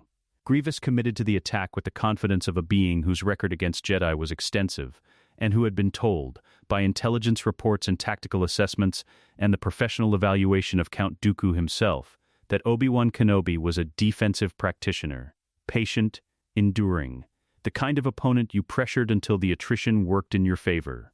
The first exchange lasted 4 seconds and produced a result that Grievous's combat processors required nearly a full second to categorize correctly, which in combat terms was an eternity. Anakin had not retreated. He had not reset to defensive distance. He had absorbed the initial rotation of the outer blades on a guard that accepted impact and converted it directly into a forward step, closing the distance rather than creating it, and the two inner precision blades had found no target, because the target was no longer where geometry said it should be. Grievous recalibrated, extended the four blades outward to create separation. Standard response. Correct by the doctrine that applied to the opponent he thought he was fighting. Anakin went under the extension. One blade taken at the wrist joint, the left inner weapon, the one Grievous waded toward on his dominant side. The one a man who had watched this creature fight in a dozen engagements across 2 lifetimes knew was the first blade that needed to go. The arm came away at the elbow joint with the specific sound of cutting through mechanical components designed for function rather than durability. Grievous's combat shriek was genuine. Pain was not the right word for what a cybernetic being experienced under structural damage, but the combat system's response to cascading component failure produced something functionally similar, and it manifested in the way all pain manifests in a fighter, as a half-second of compromised commitment on the follow-up strike. Half a second was enough. 3 more exchanges, each one shorter than the last, each one removing a structural component that the 4-blade configuration required to function. Anakin worked through it with the economy of a man who had not come here to demonstrate anything, had not come here to produce a display or make a point, had come here to solve a problem in the minimum number of moves available. Grievous hit the hangar floor in pieces. The remaining droid forces scattered. Not from tactics, from the specific computational response of units whose threat assessment protocols had just received information that fell outside their calibrated parameters. The thing that had destroyed their commander in under 30 seconds was not what the intelligence reports had described, and units without the flexibility to adapt to that gap defaulted to withdrawal. Anakin let them go. Dooku was on the bridge. He was standing when they arrived, not in combat posture, not with his lightsaber drawn. Standing, with his hands clasped behind his back, looking at the tactical display that showed his formation's ongoing engagement with the Republic forces outside. He did not turn when the blast door opened. He let them come to him, which was either supreme confidence or a statement about what he had already decided. Anakin stopped 4 meters away. The young man stopped beside him, blade ready, reading Dooku with the attentive wariness of someone who had been briefed on this opponent and was discovering that the briefing was accurate. "Kenobi," Dooku said. He turned, finally, with the unhurried manner of a man controlling the pace of a scene he had written. His eyes moved from Anakin to the young man and held there for a moment, with an expression that was not quite what it should have been. Something in it that was tired rather than calculating. "And the chosen one." A pause. "Remarkable what you've managed." "Put the saber down," Anakin said. Dooku looked at him for a long moment. Then he looked at the tactical display again, the engagement outside, his formation's coherence deteriorating in the way formations deteriorate when the engagement plan meets an opponent who isn't following the script. He looked at the hangar feed that showed Grievous's components on the floor. He looked at the 2 people standing between him and every exit on this bridge. He did a calculation. "I was sent here to kill you," he said to Anakin. Flat and conversational, the register of a man reading a document aloud. "Specifically you. The Chancellor considers you the primary obstacle to the current phase of his long-term strategic plan." He paused. "He also told me that if I failed, there would be no extraction, no contingency. The operation would be officially classified as a rogue separatist strike, and my death would be a useful simplification of his command structure." The young man said nothing. He was watching Dooku with absolute attention, reading the force signature of a man deciding something in real time. "He sent you to die," Anakin said. "Not a question. He sent me to win, understanding that my death was an acceptable alternative outcome." Dooku's expression did not change. "I have served Darth Sidious for 15 years. In that time I have learned to recognize the operational logic of a man who treats all assets as expendable, including myself. I recognized it somewhat late in our relationship." A breath. "I have no particular interest in dying here for a plan whose architect considers my death a manageable line item." The silence on the bridge was total. "There are Republic officers on the Resolute," Anakin said. and a holographic recording system that Commander Cody activated at the start of this engagement, as standard protocol. He held Dooku's gaze. "If you have something to say it there." To witnesses. Dooku looked at him for a long moment with those tired, calculating eyes. Then he inclined his head in the precise, formal manner of a man who had been raised in a tradition of courtesy and had never entirely lost it, regardless of what else he had become. "Very well," he said. "Lead the way." Cody ran the recording from the moment Dooku stepped into the Resolute's operations room. He spoke for 11 minutes. He named Darth Sidious. He named Palpatine. He provided specific operational details, dates, locations, transactions, the structural architecture of a plot that had been running for 20 years through both sides of a manufactured war. He spoke with the precision of a man who had memorized his own complicity thoroughly enough to describe it without notes. When he finished, the Republic officers in the room were silent in the way people are silent when the ground has shifted under them, and they are waiting to determine whether it is still load-bearing. Anakin looked at the recording light on Cody's equipment. Still active. Broadcasting, per standard protocol, to the Secure Republic Military Channel, which meant the Intelligence Oversight Committee, which meant 3 members of the Senate Security Council, which meant a record that existed in 12 separate locations simultaneously, and could not be suppressed without leaving evidence of the suppression. He looked at the young man standing beside him, who was looking at Dooku with an expression that was processing something enormous with extraordinary calm. "It's done," the young man said. Quiet, not a celebration. Just a reading of what the moment was. "Almost," Anakin said. Outside, through the viewport, the Separatist formation was standing down. The engagement terminating not through destruction, but through the specific mechanical cessation that happened when a command structure dissolved. Ships holding position, weapons going cold. The absence of the next order producing a stillness that was almost peaceful from a distance. Almost, he thought of Palpatine's office. The desk positioned for dominance. The art chosen to suggest civilization. The man behind it, receiving, at this exact moment, information that his most carefully managed long-term plan had just been exposed to 12 simultaneous record points across the Republic's secure military network. He thought of what came next. He was ready for it. Palpatine was not surprised. That was the first thing Anakin noticed when they walked into the Chancellor's office, the absence of surprise.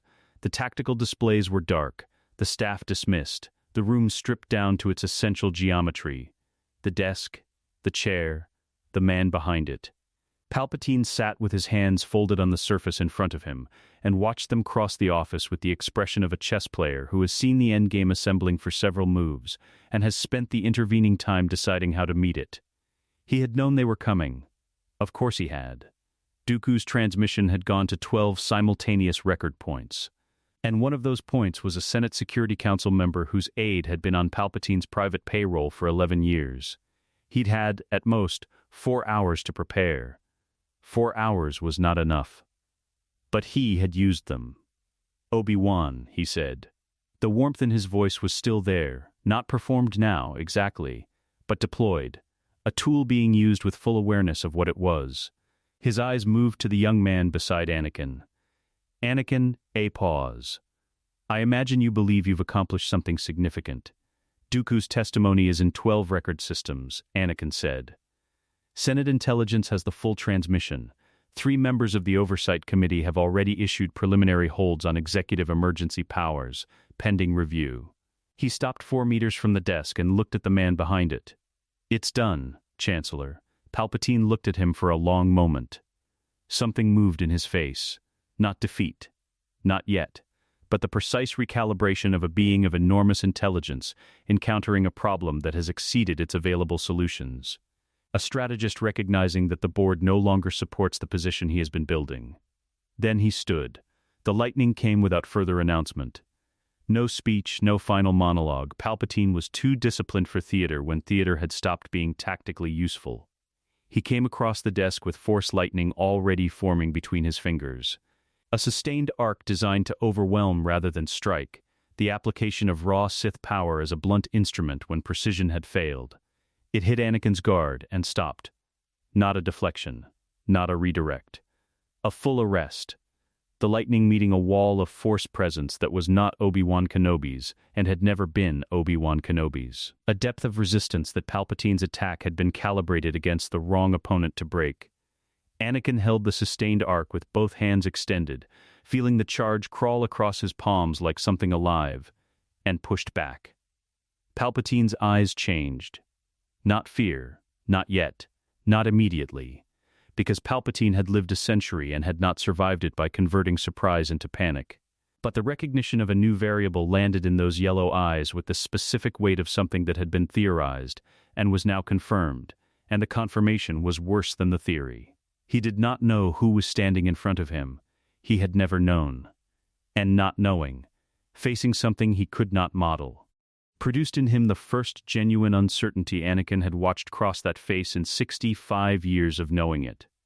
"Hold," Anakin said to the young man behind him. He pushed.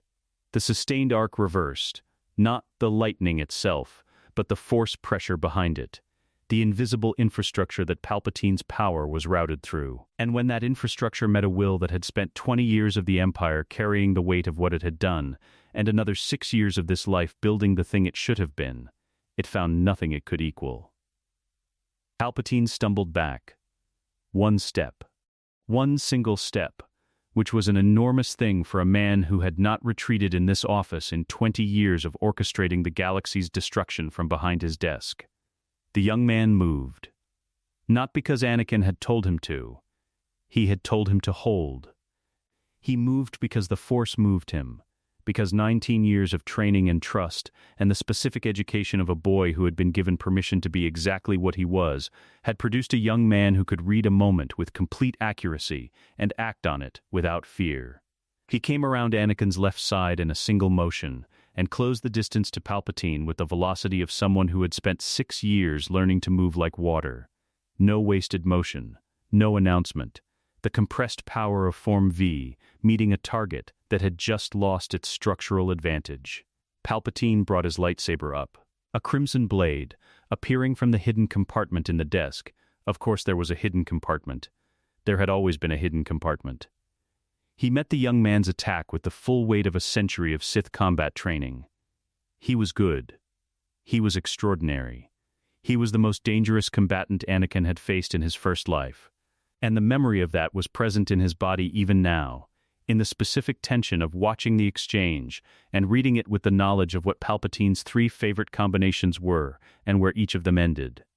The young man knew none of that history. He didn't need it. He had been trained by a man who had survived Palpatine once, and carried that knowledge in his cells if not his memory, and 6 years of working at the absolute edge of his capability had produced something that Palpatine's century of Sith mastery had not accounted for. A chosen one who was not afraid. Not of loss. Not of the dark. Not of the thing across the blade from him. Fear had been the aperture. Fear was what the dark required to enter, what it needed to widen before it could take hold. A chosen one with no fear in him was not a chosen one the dark side had a mechanism to reach. 4 exchanges. The 5th one ended it. Palpatine's blade went wide on a combination the young man had read 2 moves in advance. Read it the way he read everything. With the total attention of someone who had been taught since age 9 that his instincts were data, and the window that created lasted exactly long enough.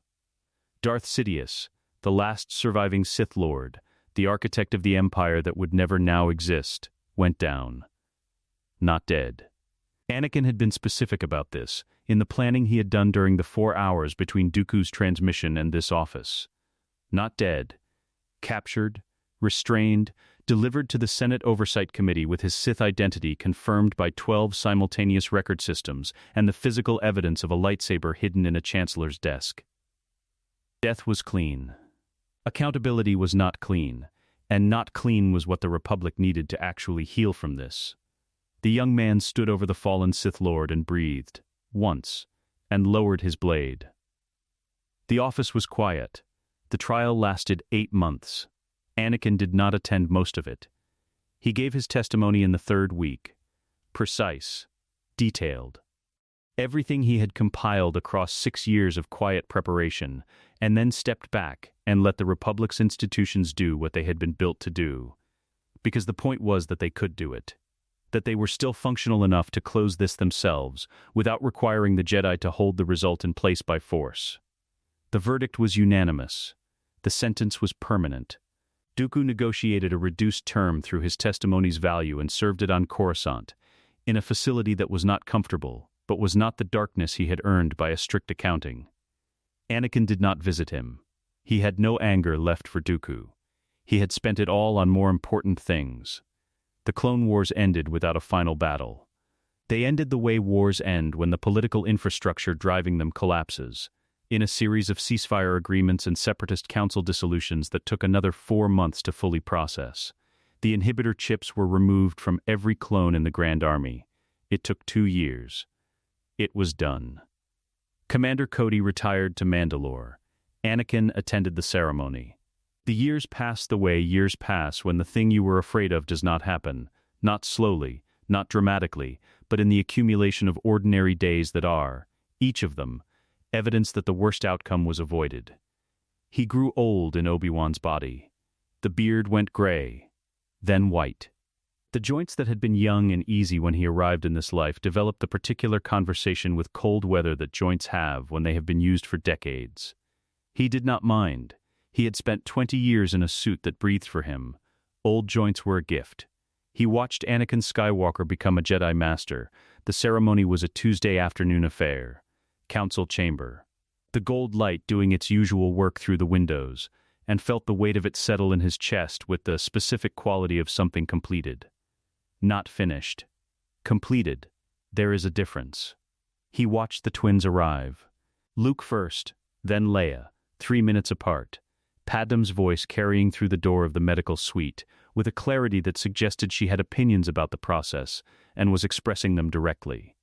He waited in the corridor with R2, who beeped in an anxious rhythm until the first cry came through the door, at which point he produced a sound that could only be described as relief. He went in when he was called. They were small. That was always the thing. How small they were. How complete. How entirely themselves from the first moment. Luke with his father's coloring and his mother's expression, already looking at everything with that particular focused attention that would, in 20 years, have saved the galaxy in a version of the future that now would never come to pass. Leia with her mother's eyes and something in the set of her jaw that was purely, specifically, her own. Anakin held them both and looked up at him across the room with an expression that had no name in any language. The expression of a man holding everything he had ever been afraid of losing and understanding that he was not going to lose it. He retired from active service in his 63rd year, Obi-Wan's 63rd year. This body's, though the man inside it had lived considerably longer by any honest accounting. He took a small house on Naboo, on the lakeshore, near where the wedding had been. The water was cold in the mornings and warm by midday, and the light came off it in the long gold sheets that Naboo produced, with a consistency that suggested the planet had decided this was its primary export, and committed fully.